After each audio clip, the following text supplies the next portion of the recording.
Welcome to the newsroom on CNN Philippines. In the news, passengers arrive in droves at airports and bus terminals ahead of the All Saints' Day break. We give you live updates and tips for a safe travel home. More names surface in the killing of law student Atio Castillo, with one of the frat men breaking the code of silence. And the Gin Kings defend their PBA Governor's Cup title in an epic showdown with the Meralco Bolts.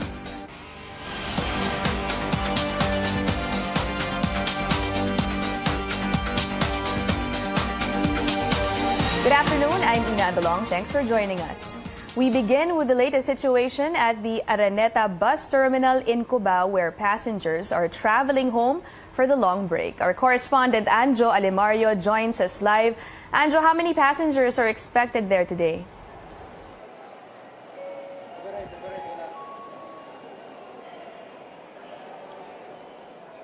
Well, Ina, around 6,000 passengers are expected to arrive here, both at the old and new Araneta bus terminal. That's according to Mon Legaspi of the Araneta bus terminal. It's up from yesterday's number at 5,000 passengers. Now, we're here at the new Araneta bus terminal, and as you can see behind me, it's quite understandable why more passengers prefer to go here instead of the old bus terminal. As you can see, you see the air-conditioned waiting area for the passengers. You have also more orderly ticket counters, and you also have clean restrooms for the passengers, pretty much like you see in the airport. Again, it's a start of a long weekend for some of our kababayans. Some of them, of course, took a leave on the 30th and to really make the most of their free time. And for those of the passengers who are just about to head here, bring a lot of patience with you. Expect that your bags will be inspected by the security guards manning the entry points. And you also have to wait a little longer before your bus arrive here at the terminal. And in terms of security, Ina, the security here is very tight. We see police officers deployed around the area. They're actually roaming around to ensure the peace and order situation. So generally, it's peaceful here in our situation here at the Araneta bus terminal, Ina. Anjo, how can authorities ensure there will be enough buses to accommodate passengers? We understand that the LTFRB has issued almost 1,000 special permits to bus units to augment the supply of buses to really accommodate more passengers heading to the provinces. And also a tip from Mon Legaspi of the Araneta bus terminal to passengers: always plan your trip ahead. He says that you should buy and book your tickets 1 week before your trip, Ina. Thank you, Anjo Alemario there, reporting live from Cubao. Several roads are closed next week to manage traffic around cemeteries. From today until November 3rd, the stretch of Aurora Boulevard from Dimasalang to Rizal Avenue is closed. The same goes with the stretch of Dimasalang from Makiling to Blumentritt and the stretch of P. Guevara from Cavite to Pampanga streets. Closed from midnight of November 1st up to 3 a.m. of November 2nd are stretches of Blumentritt from A. Bonifacio to P. Guevara, Retiro from Dimasalang to Blumentritt Extension, and Leonor Rivera from Cavite to Aurora. Meanwhile, Skyway, NAIA Expressway, South Luzon Expressway, and Star Tollway will also roll out Oplan Ligtas Biyahe Undas 2017. This aims to ensure the safety of motorists heading to cemeteries in southern Metro Manila and their home provinces in the south. The Metropolitan Manila Development Authority, the National Police, and the Highway Patrol Group will also help with the initiative. Ligtas Biyahe motorist assistance stations will be set up in select areas. The South Tollways operators are advising motorists to plan their trips and keep their vehicles in excellent running condition to avoid problems on the road.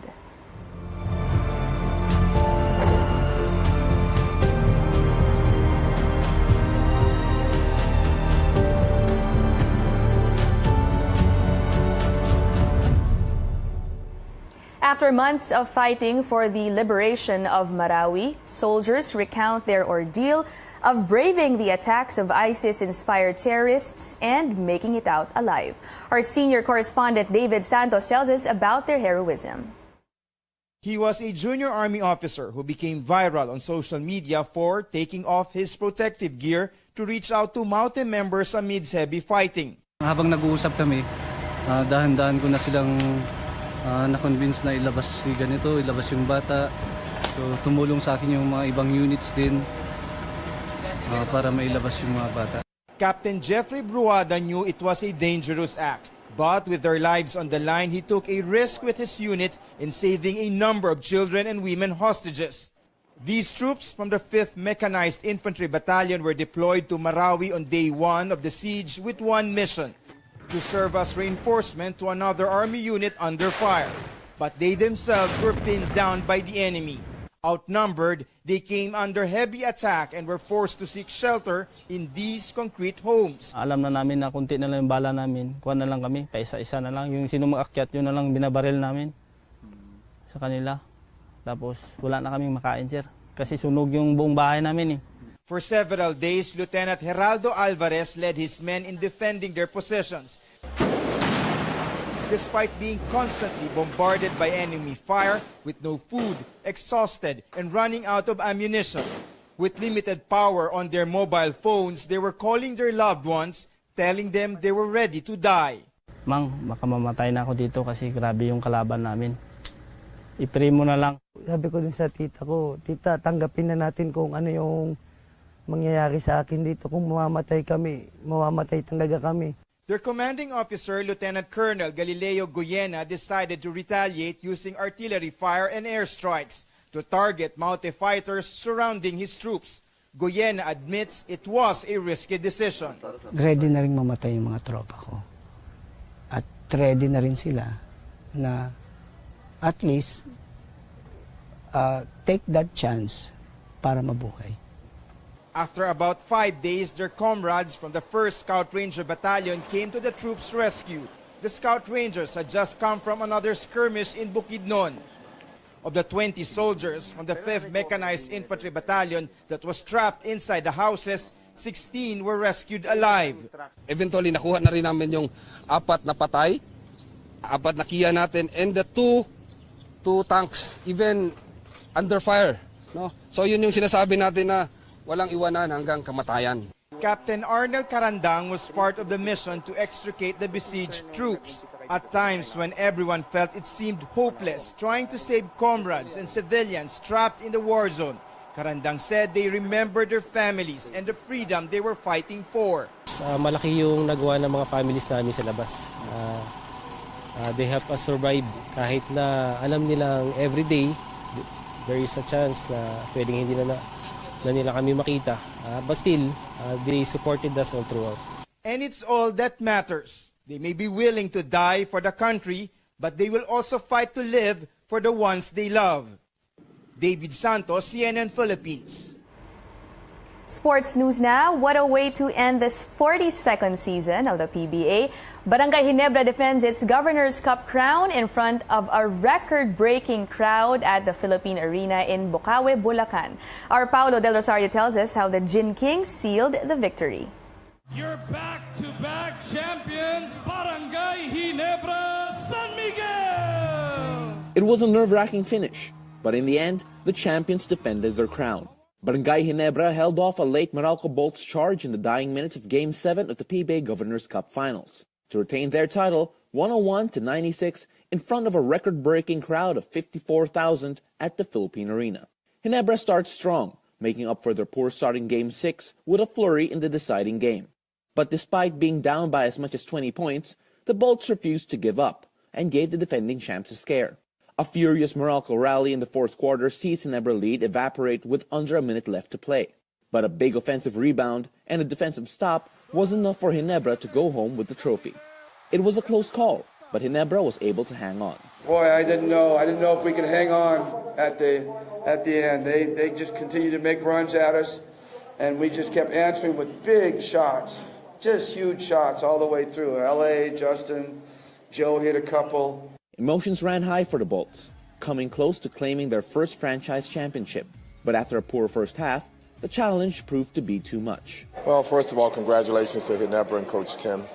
Other than that, I really don't have any comments. I wasn't very happy with the way the game was governed tonight. And I don't want to give the commission any money, so I'll just leave it at that, okay?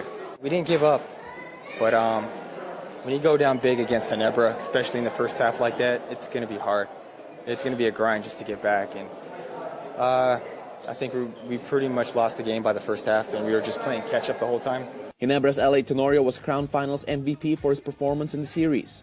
Tenorio also stood out in the deciding game, paving the way with 26 points in the title clincher. No, Game 7 is really, for me personally, it's really it's all about instinct, basketball instinct. It doesn't matter kung ano yung X and O's, kung ano yung strategy ng coach, kung ano yung strategy ng kabilang team or whatever. It's really the instinct and the focus, and yung pagiging kalma in the middle of storm. Yung parati sinasabi ni Coach Tim.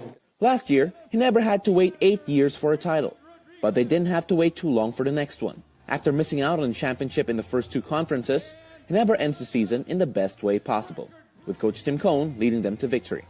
Paulo Del Rosario, CNN Philippines. Catch more sports stories on Sports Desk Weekend with Miko Halili. That comes right after Newsroom. Moving on to entertainment news, the country's Queen of Soul, Jaya, teases her fans for an upcoming album. Jaya posted this photo on her social media accounts together with her music team. She says, we quote, "Album listening today with these guys and I'm so excited." This is her first album under her new label, Star Music. Jaya is known for producing OPM classics like Wala Na Bang Pag-ibig and Dahil Tanging Ikaw, among many others. When the newsroom returns, President Duterte takes time out from his busy day to help a Filipino-American boy at school. How? We'll tell you later. A brother breaks the code of silence of the ageist jurist fraternity to give details on the death of law student Horacio Atio Castillo III. Back after a quick break. Keep it here on CNN Philippines.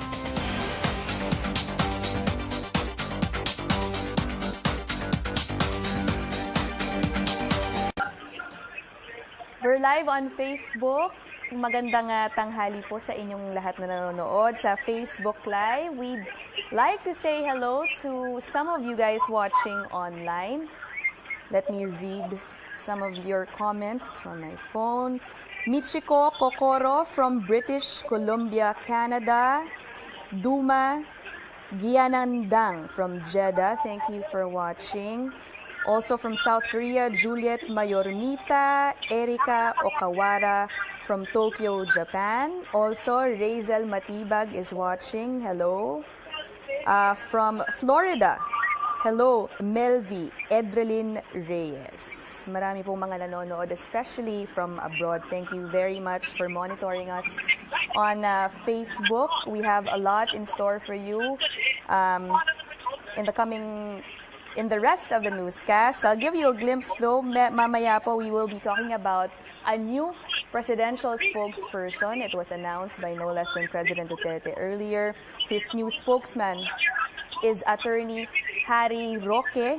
He is congressman of Kabayan Party list who will be serving as presidential spokesperson, replacing Ernesto Abella. Just to give you a background of Attorney Roque, he served as lawyer of the families of the victims of the Maguindanao Massacre. Siya rin po ang naging abogado ng pamilya ni Jennifer Laude, who was killed by a U.S. Marine officer. Also earlier, we talked about it's on this weekend. Marami po ngayon nagpupuntang ports and airports, bus terminals. Our correspondent Anjo Alemario gave us a situation at the Araneta bus terminal. Marami na pong taong nagpupunta doon. Also, later on, we will be giving you tips on for those who will be traveling to the provinces this weekend. Marami po mga reminders para doon sa mga magdadrive to check on your vehicles, yung brakes, lights, water, and your tires. Mamaya po yan sa aming newscast. Ulit, sa mga nanonood po sa amin sa Facebook, Shara Bautista, nagtatanong siya about road closure from Cavite to Pampanga. We'll try to bring you that later or throughout the day, tinatanong rin po niya yung road closure or traffic situation in Tiplex. Hello, Emily Tagala from Bahrain. Mga nanonood po, Lindon Plantilla, Harold Paras, and my tita is watching. Hi, Tita Twinks. From NCR, Rodolfo Ramos Jr. From Fort Bonifacio, Jairos Agustin Ventura, salamat po sa panonood. And from Arizona, Soping Mendoza, Quezon. Mamaya po, just keep your comments coming in. We'll be reading more of them sa susunod po namin break or mamaya lang po.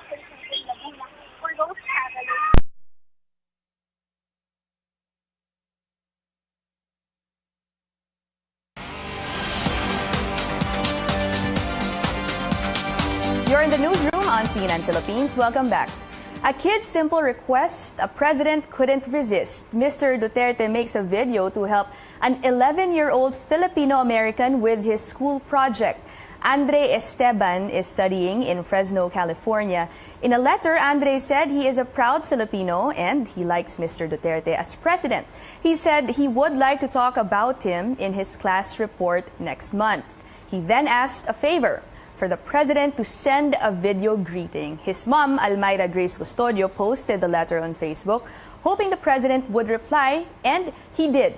On Facebook, Special Assistant to the President, Bongo, posted Mr. Duterte's video greeting. Let's watch. I would like to say hello to Mrs. Ricuti and the students in Fresno Adventist Academy in California, USA, especially to you, Andre Esteban.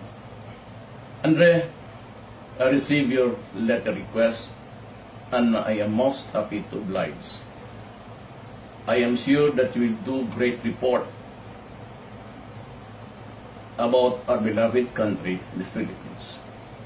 Continue being a good son and study well.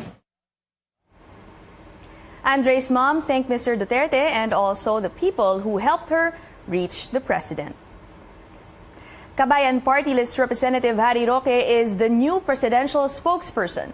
President Rodrigo Duterte made the announcement during Roque's birthday dinner in Davao City last night.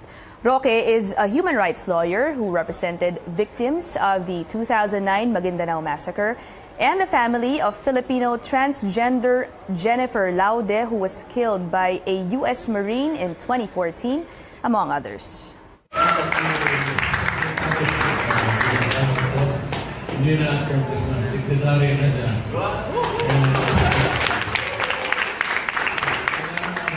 To make his entrance dramatic, we'll be attending the first cabinet meeting Monday. Roque is replacing Ernesto Abella. Congressman Harry Roque accepts the position. In a statement, he says, by being the presidential spokesperson, he can discuss human rights issues with the president. As a human rights lawyer, he hopes to, quote, advise the president directly regarding the manner and methods he has used to tackle the problem of drugs. Roque says the administration has repeatedly clarified remarks of the president, which is why the spokesperson plays a big role. He then makes a promise to reduce the impact of statements which appear to support genocide or violations of human rights. The code of silence, that's what the president of Aegis Juris reminded his fraternity brothers of after U.S. law student Horacio Atio Castillo collapsed from his hazing. Fratman and state witness Mark Ventura breaks this code as he names those involved in the initiation rites. Anjo Alimario tells us what's in Ventura's sworn statement. In his sworn statement, Aegis Juris fraternity member Mark Ventura named Axel Hipe, Ralph Tranguilla, and Arvin Balag as those who supervised the final hazing rites for Horacio Atio Castillo. He also listed at least 7 names who participated in punching Atio's arms. More people apparently joined in hitting Atio's fingers with a spatula, including Ventura himself. Then came those who paddled Atio.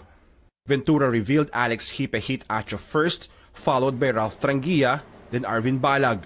The 4th paddle came from a new broad. Ventura couldn't recall his name. Balag returned for the 5th paddle. This time, Acho collapsed. Ventura recalled Acho was no longer responsive, but still had pulse and was still breathing. But Grand Prefectus Arvin Balag supposedly told them not to panic and just let Acho rest. 15 to 20 minutes later, Acho was still unconscious. Balag instructed them to drip hot candle wax on Acho's feet and chest, but Acho still didn't respond. That made them more anxious.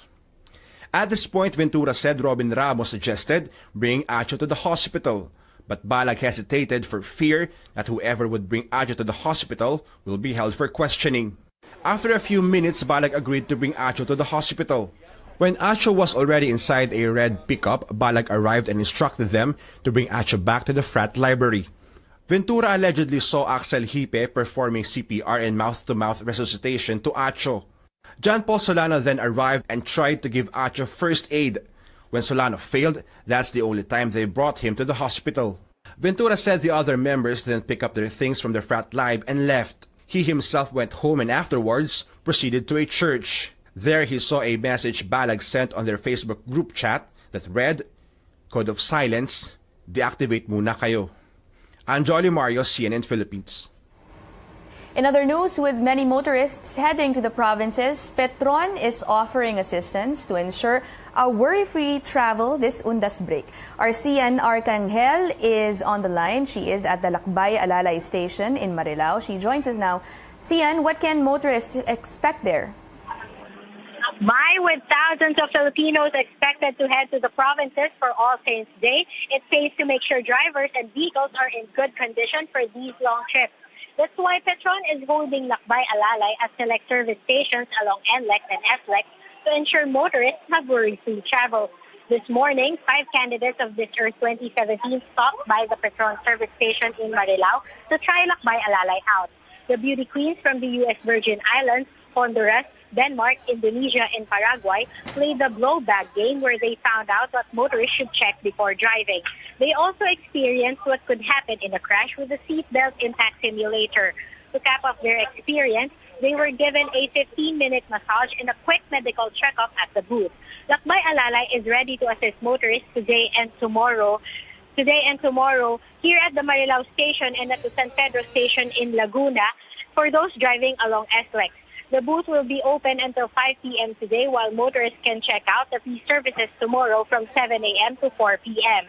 And from October 31st to November 1st, Lakbay Alalay will be seen at the Petron service station along Dr. A. Santos Avenue in Parañaque near the Manila Memorial Park. Ina?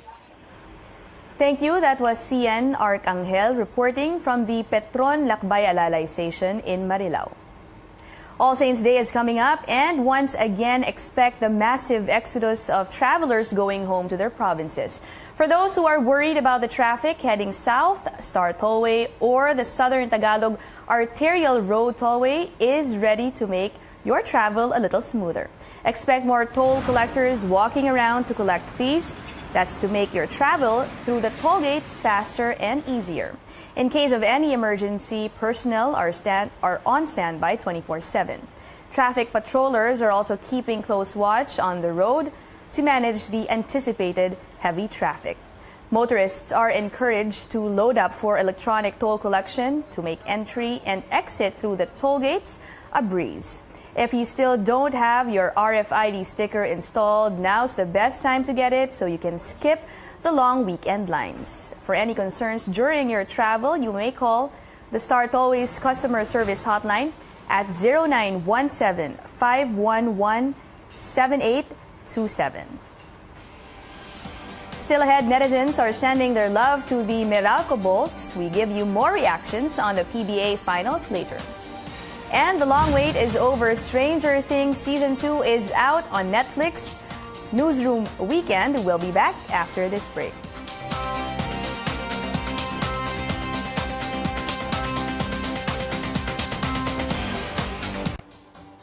Balik po tayo ngayon sa FB Live. Again, thank you for those monitoring us on Facebook. Please continue sending in your comments, and we will be reading some of them now on air. I'll be reading a few. Sa mga nanonood po, nabati ko na po kanina si Melvi. Hello again.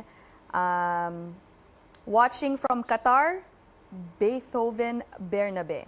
Watching from Norway, Jonathan Justo. Thank you very much, especially for those monitoring us from abroad. Some netizens are asking about what is going to happen to Ernesto Abella. We reported po earlier that he will be replaced as presidential spokesperson. In-announce po ni Pangulong Duterte yesterday or last night that he will have a new spokesman. He will be Attorney Harry Roque. Meron pong nagtatanong kung ano daw po mangyayari kay Ernesto Abella. Well, Malacanang has yet to issue any official statement on what's next for Mr. Abella. What we do know is for now, he is still an undersecretary of the Communications Office or the office under the Office of the President. Hello again sa mga nanonood po. Our colleague Nicolette Henson is watching. Also, JJ Chavenia from Toronto is watching. From Kuwait, Christopher Abrigo. From Michigan, Rene Cansancio. From KSA, LAR. Hello po. Also from Toronto, Canada, Noreen.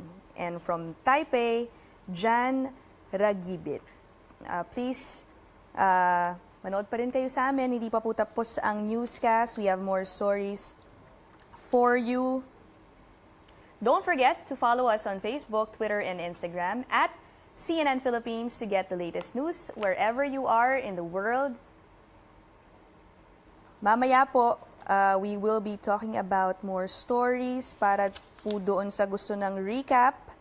It's Undas weekend, so a lot of people are traveling back to their homes.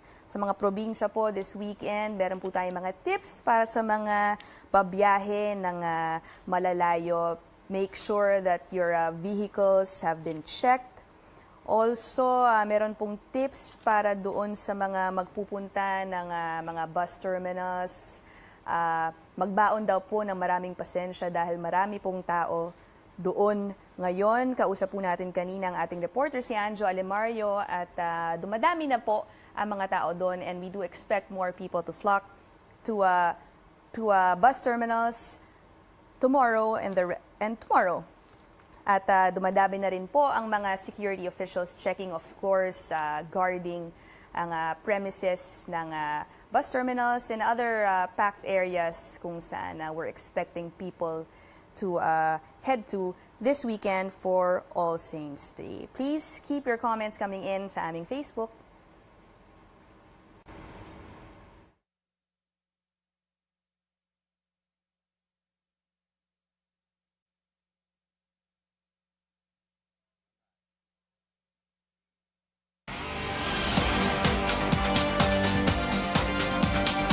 The newsroom's back on CNN Philippines tonight. Motorists and commuters begin to feel the weekend rush as more travelers are out before the All Saints and All Souls Day holidays. A story of heroism. A soldier comes face to face with mounted terrorists to save some hostages. And netizens and fans are talking about this new Jadine project.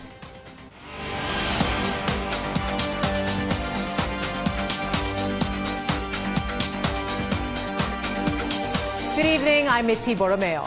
We begin tonight with the latest situation on major roads and ports as many Filipinos prepare for the observance of All Saints Day and All Souls Day. Thousands of travelers are expected at different terminals inside and outside Metro Manila. Authorities are on full alert, deploying thousands of policemen and enforcers to secure and ensure hassle-free visits to our departed loved ones. Let's now check the roads in Metro Manila this rush hour. Our Ivy Sanar joins us live from EDSA near SM Mega Mall. Hi, Ivy. It's almost always heavy traffic around that area, especially on a Friday night. How are things looking there right now? That's right, Mitzi. That's why travelers who don't want to get stuck in heavy traffic next week due to the observance of All Saints Day and All Souls Day began heading back to their provinces as early as now. That's why we're seeing lots of overloaded buses and long lines of passengers everywhere. In EDSA Mega Mall, the queue of passengers waiting to get a bus ride has stretched to about 100 meters long. And it looks like it's going to be a long wait as traffic is crawling along major thoroughfares, particularly in EDSA. Those heading south, brace yourselves for moderate to heavy traffic, starting from EDSA North Avenue all the way to Shaw Boulevard. While for northbound motorists, traffic is barely moving from EDSA Malibay all the way to Santolan. That's a long stretch right there, so a lot of patience is needed if you're heading out tonight. Based on MMDA's traffic monitoring, there is also moderate to heavy traffic along the northbound lane of C5 McKinley to Bagong Ilog. Same thing goes along the southbound lane, beginning from Julia Vargas to Market. The MMDA says heavy traffic is expected because it's the end of the work week, and for most, some had an early payday ahead of the long holiday. So to all motorists, keep your cool on the road and drive safely. Happy weekend, Mitzi. Thank you. Keep your cool and a lot of patience. Ivy Sanardo reporting from EDSA Mega Mall. Transport regulators are reminding public utility drivers and operators to make sure travel is convenient and passengers are safe during the All Saints Day break. These include checking the engine, brakes, lights, and other major parts of their vehicles and making sure they're in good working condition. Authorities say drivers should observe traffic rules and regulations and avoid fatigue. Drivers should take the wheel no more than 6 hours and should have a substitute. Titiyakin na nasa maayos na disposition yung driver, no? Because we have heard cases in a number of occasions, in a number of times before the board, na yung disgrasya is attributed to human error. The lives of at least 5 people cut short after a multiple vehicle collision in Quezon City. A truck driver now facing charges as families mourn the victims. CN Arcangel reports. Now looking like crushed tin cans, these vehicles were slammed by a speeding 22-wheeler truck along San Mateo Road in Batasan yesterday. CCTV footage from Barangay Batasan Hills showed the trailer truck stopping at the side of the road at around 3 p.m. Someone alighted from the truck, which was carrying steel beams, and appeared to check something. But a few seconds later, the truck started moving again. The next video showed the truck speeding down the road. A dashcam footage of the incident showed a silver Toyota Avanza suddenly disappearing from sight the instant a speeding truck crashed it from behind. 5 people are confirmed dead while 14 others were injured in the incident. Some of the dead were squashed inside their vehicles, while one was dragged under the truck. Miguel Angelo Borja, a bystander, says the truck driver's companion was shouting that the vehicle had lost its brakes. Habang naglalakad po ako, narinig ko sa likod ko, may busina, ang lakas. Tapos may sumisigaw na walang preno. So napatingin ako, pagtingin ko, yung 10-wheeler truck na nga po, na sobrang bilis niya ng barurot. The truck's driver, Nilo Kalimutan, insists the vehicle lost its brakes when they were already in San Mateo. Lumulusong ako, naramdaman ko na malakas ang tapo ng hangin. Kaya ginawa ko, ginilid ko muna. Kasi para i-check up sana. Sabi ko, parang ko kalsuhan. Ang problema, bumaba yung hangin.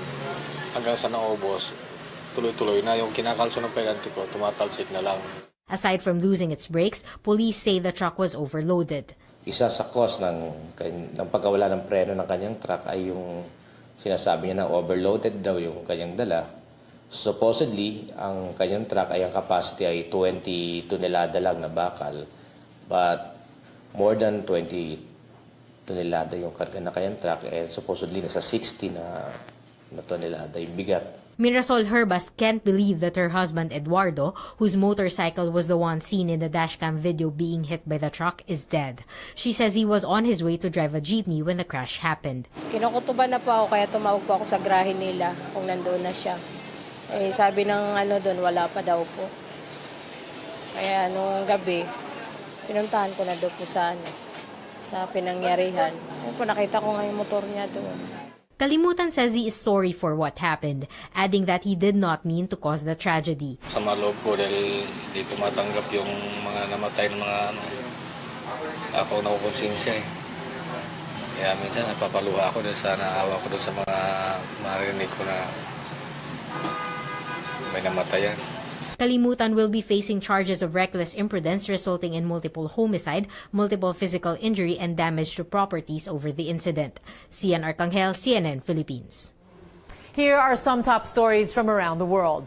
U.S. Defense Secretary James Mattis said that the United States and South Korea are committed to a diplomatic solution to address North Korea's, quote, reckless behavior. Standing yards away from North Korea, Mattis said, quote, "Our goal is not war, but rather the complete, verifiable, and irreversible denuclearization of the Korean peninsula." His trip to South Korea comes amid ongoing tensions over Pyongyang's nuclear program and ahead of U.S. President Donald Trump's visit to Asia next week. At least 47 people were killed in a fireworks factory explosion near the Indonesian capital of Jakarta on Thursday. 34 others were injured and have been taken to the hospital. The explosion occurred in Tangerang, a satellite city on Jakarta's western outskirts, where there are several industrial parks. Officials suspect an electrical short circuit caused a small fire and then triggered the explosion. And Catalonia's bid for independence from Spain is looking even more uncertain. This as the region's president decides not to call a snap election. Carles Puigdemont considered the option to gain more bargaining power with Madrid. In the end, he rejected the idea, saying he could not obtain certain guarantees from Spain. The Spanish government will vote Friday to decide whether to impose direct rule on Catalonia. Coming up, messages of congratulations pour in for Jay Dean. The celebrity couple are the new faces of a local clothing company. And Taylor Swift's new music video is out, and she's asking, are you ready for it? Stay tuned to Newsroom. We'll be right back.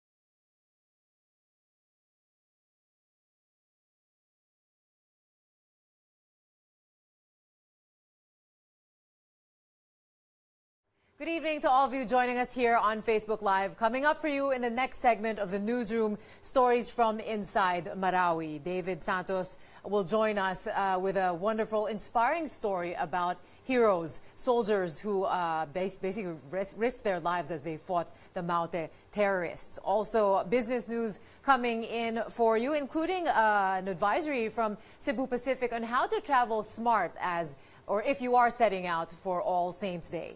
That and more stories coming your way. And also, if you are a big basketball fan, you might want to let us know who you're rooting for tonight as Meralco and Ginebra battle it out tonight. I think we just have one more quarter to go. So let us know who you're rooting for and what you think of our stories also and where you're watching from. Let's read some greetings here on Facebook Live. Carl, thank you for your message, Carl Lord Caesar. Moralista Dakshiani is joining us from Singapore and says, thank you, CNN Philippines, for the news. Well, thank you for joining us here. Jojo Noble is watching from Washington, D.C. Rosita Ernie from Dallas, Texas. Carlos Palacio Jr. is watching from Saudi Arabia. Inin Tamosa from Perth, Australia. Maria Cristina Villanueva is watching from Osaka, Japan. Sugeng Prayudi is watching from Jakarta, Indonesia. Bel Lomolho is joining us from Lebanon. Elizabeth Dionsai is also joining us now from Dublin, Ireland. A lot of people from all around the world. We do love hearing from you, so keep those messages coming in. Let us know where you're watching from. And remember, for more stories, you can check out cnnphilippines.com. So a lot more greetings here. Rishiljen Aikolek is watching from Butuan City. Totoy Nobleza is watching from San Miguel in Manila and says good evening. Rel Lumapas is watching from Cebu City. Cheche Magno Advincula says, stay safe, everyone, and she's watching from Iloilo City. We have Gina Alcaide Cardenas watching from Malaysia. Our colleague, Iggy Montano, is joining us. Hi there, our very talented editor. Sandra Leader says, good evening, have a peaceful weekend, and happy All Saints Day to all. Byron Yon Messina says, good evening, it's Friday night. So many innocent beers have no idea what's coming for him. Looks like he's going to have a good night tonight. Yes, it is the weekend. We also have Carlito Recta, who says, God bless all fellow Filipinos. He's watching from Milan in Italy. Gina also, again, who greeted us earlier, Gina Cardina says she loves watching CNN Philippines, and we love bringing the news to you. Glad that you're happy with what you get from us here. Victoria Miraflores is watching from Hong Kong. Cheche Magno Advincula reacting to the story of the multi-vehicle accident in San Mateo says because of the negligence of the driver, many died. How sad. It is a very tragic story. Jane Morales is watching from Hong Kong. Arwin Umali says hello from Toronto, Ontario. Josh David is watching from Norway. Jimmy De Guzman is asking what's the current score in PBA. Guys, I'm asking the boys over here. Boys, what's the current score? We'll get 72-56, and who's leading? Okay, the boys are shouting. You can hear them. Ginebra, we have some with Ginebra leading. Rose Hiens is watching from Hong Kong. See, no one's minding me here. The boys are all focused on the game. Lanny Grace Visperas is watching from Taiwan. Louis Aurelio is watching from Toronto. Will Magangan watching from United Arab Emirates. Rita Chuang watching from Taiwan. Another viewer from Taiwan, Arming Lano Moret Gisnoan. James Bani's watching from Antipolo. Ronilo Aguilar from Saudi Arabia. More greetings later and stories coming your way. Stay with us.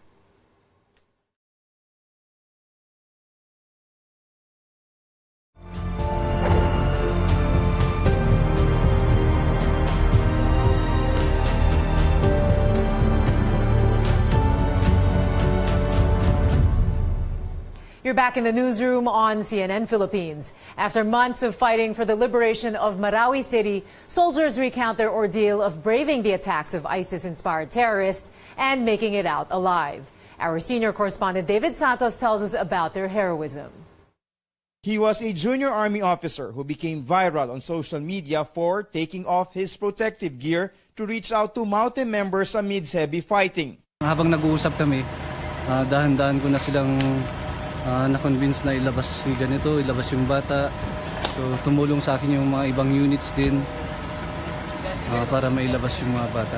Captain Jeffrey Bruada knew it was a dangerous act. But with their lives on the line, he took a risk with his unit in saving a number of children and women hostages.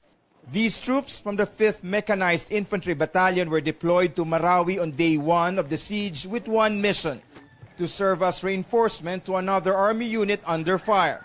But they themselves were pinned down by the enemy. Outnumbered, they came under heavy attack. Alam na namin na kunti na lang yung bala namin. Kuha na lang kami, paisa-isa na lang. Yung sino mag-akyat, yun na lang binabaril namin sa kanila. Tapos wala na kaming makain, sir. Kasi sunog yung buong bahay namin eh. For several days, Lieutenant Geraldo Alvarez led his men in defending their possessions. With limited power on their mobile phones, they were calling their loved ones, telling them they were ready to die. Mang, baka mamatay na ako dito kasi grabe yung kalaban namin. I-pray mo na lang. Sabi ko din sa tita ko, tita, tanggapin na natin kung ano yung mangyayari sa akin dito. Kung mamamatay kami, mamamatay talaga kami. Their commanding officer, Lieutenant Colonel Galileo Goyena, decided to retaliate using artillery fire and airstrikes to target Maute fighters surrounding his troops. Goyena admits it was a risky decision. Ready na rin mamatay yung mga tropa ko. At ready na rin sila na at least take that chance para mabuhay. Of the 20 soldiers from the 5th Mechanized Infantry Battalion that was trapped inside the houses, 16 were rescued alive. Eventually, nakuha na rin namin yung 4 na patay, 4 na kiya natin, and the two tanks even under fire. No? So yun yung sinasabi natin na walang iwanan hanggang kamatayan. Captain Arnel Carandang was part of the mission to extricate the besieged troops. At times when everyone felt it seemed hopeless trying to save comrades and civilians trapped in the war zone, Carandang said they remembered their families and the freedom they were fighting for. Malaki yung nagawa ng mga families namin sa labas. They help us survive kahit na alam nilang everyday there is a chance na pwedeng hindi na nila kami makita. But still, they supported us all throughout. And it's all that matters. They may be willing to die for the country, but they will also fight to live for the ones they love. David Santos, CNN Philippines.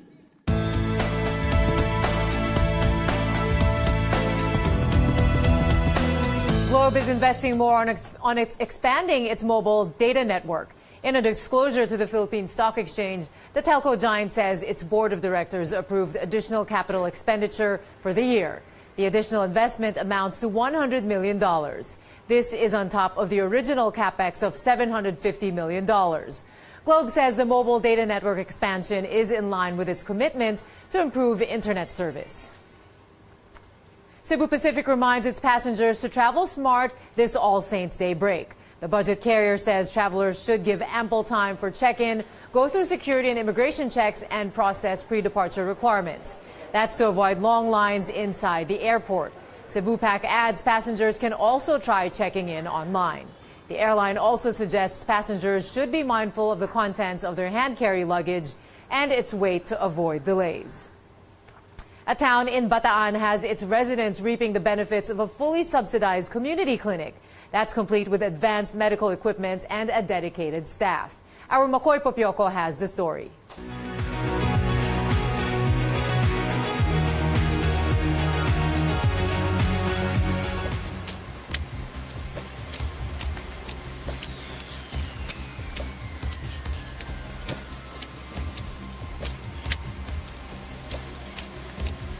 Kalay po kami sa doktor po. Nahihirapan po kami bumaba. Pinapabayaan na lang po namin.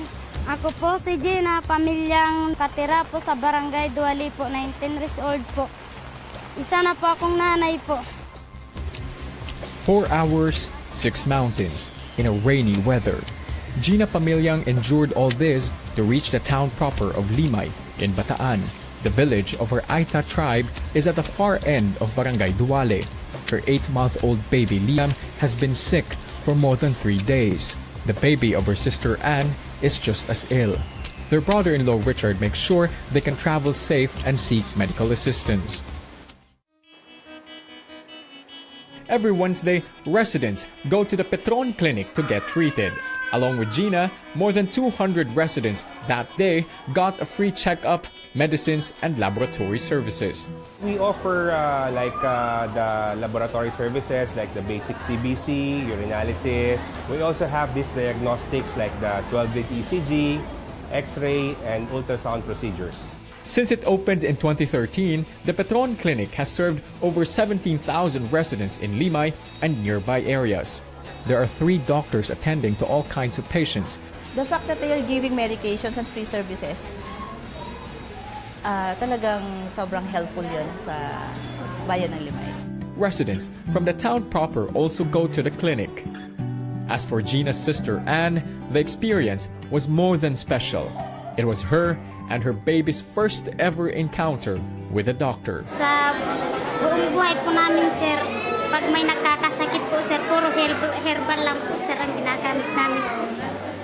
Kaya po nagpapasalamat po kami, sir, kasi natatanggap po kami ng ganitong tulong.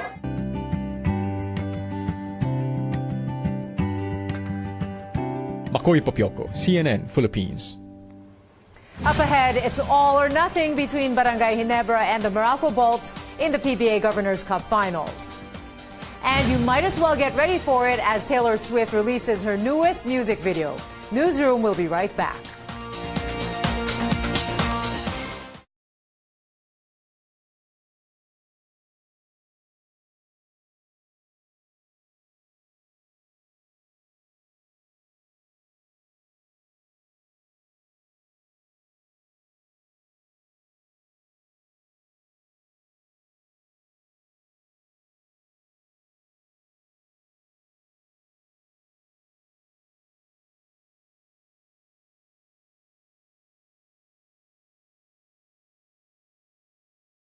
You joining us here on Facebook Live. Coming up for you in the final segment of the Newsroom.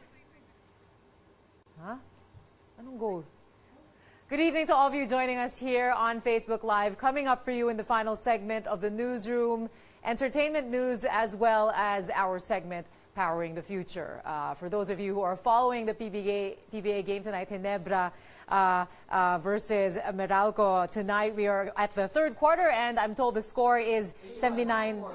Okay, they just scored. So 81-64 with Ginebra. You can hear the guys shouting, "Huy, isa sa inyo punta nga dito. Gusto nyo sabihin yung..." They're too busy watching the game. So we'll give you updates on that for sure after the break. So stay tuned for that, big basketball fans. We are also getting... You can hear the cheers there, right? So during break time, this is what the guys get excited about. We are getting comments on our stories from Marawi tonight. David Santos just told us about the heroism of the soldiers there. Maria Arrieta says, brave heroes, thanks for the pride and selflessness for the motherland. A big salute. God bless soldiers. Long live. We are getting a lot of greetings from all of you around the world. Thank you for that. We want to say hello to Mabel Hinampas from Tagbilaran, Bohol. Alma Biseño is watching from Germany. Marivic San Jose from Cainta. Mark Anthony Oray from Tagum City, Davao del Norte. Shirley Woolley from the United Kingdom. Chi Tagumasi from Montreal, Canada. San Feliciano from Hong Kong. Also, we have Tubio Nineza Lovely Rose watching from Sucat. And we have, okay, I think we did this. Hello to you again. Well, Jimmy's here again, and he's following that game. We gave you the score you asked for. Cesar Evangelista here is expressing his frustration at the story on the accident of the multiple collision caused by the truck that lost his brakes. He had some suggestions here on what should be done by the private or public sector to address this recurring problem. Some valid points there. Mahmoud Saka is watching from Dubai. Ram Ramos says, good evening from California. We have Nenita Encaliado, who's watching from Davao. Merstulin watching us from Hong Kong. Rolly Concepcion watching us from San Diego, California. Maria Arrieta, okay, we just said hi to her earlier, San Feliciano. We also have Bill Swan watching from Chicago. Eddie Woznicki III from Colorado, USA. Stay with us until the end of the show.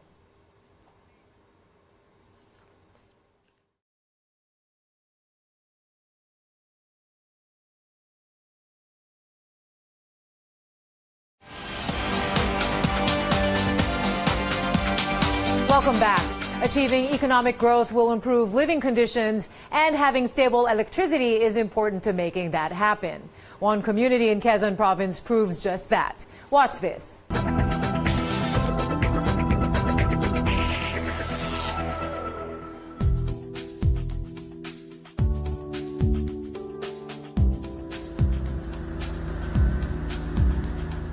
Whitewashed houses, a busy basketball court, and a livelihood from the sea. New Carinay in Atimonan, Quezon looks like your average Filipino neighborhood. But residents of the seaside community credits its growth to an upcoming coal power plant.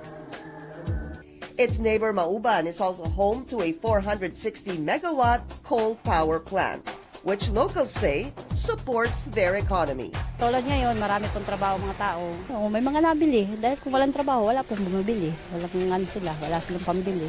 Katulong din ng hanapbuhay ng mga tao dito para makatulong din yung mga nakaplanta, yung mga subcon, makatulong din dito sa ng Mauban.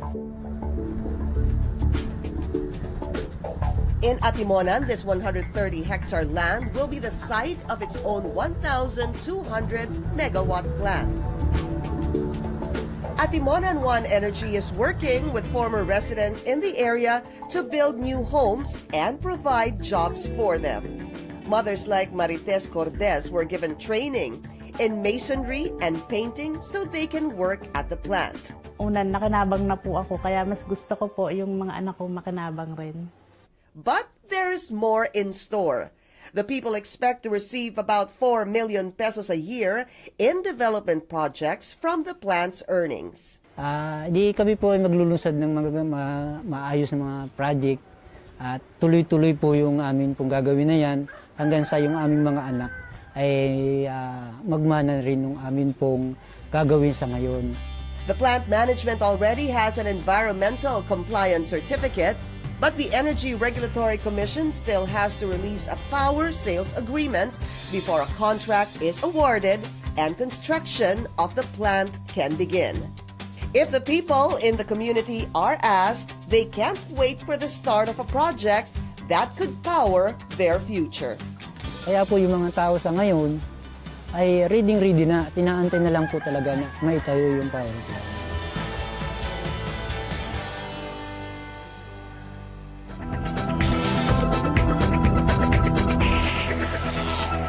Catch this special presentation of Powering the Future tomorrow at 8:30 in the evening, only here on CNN Philippines.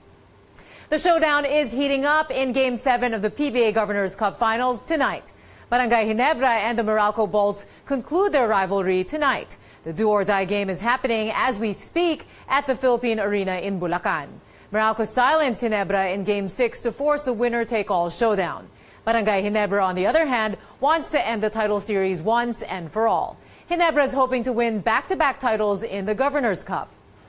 Catch more sports stories and game highlights tonight at 10 on Sports Desk with Miko Halili. Swifties rejoice! The newest music video of singer Taylor Swift is finally out.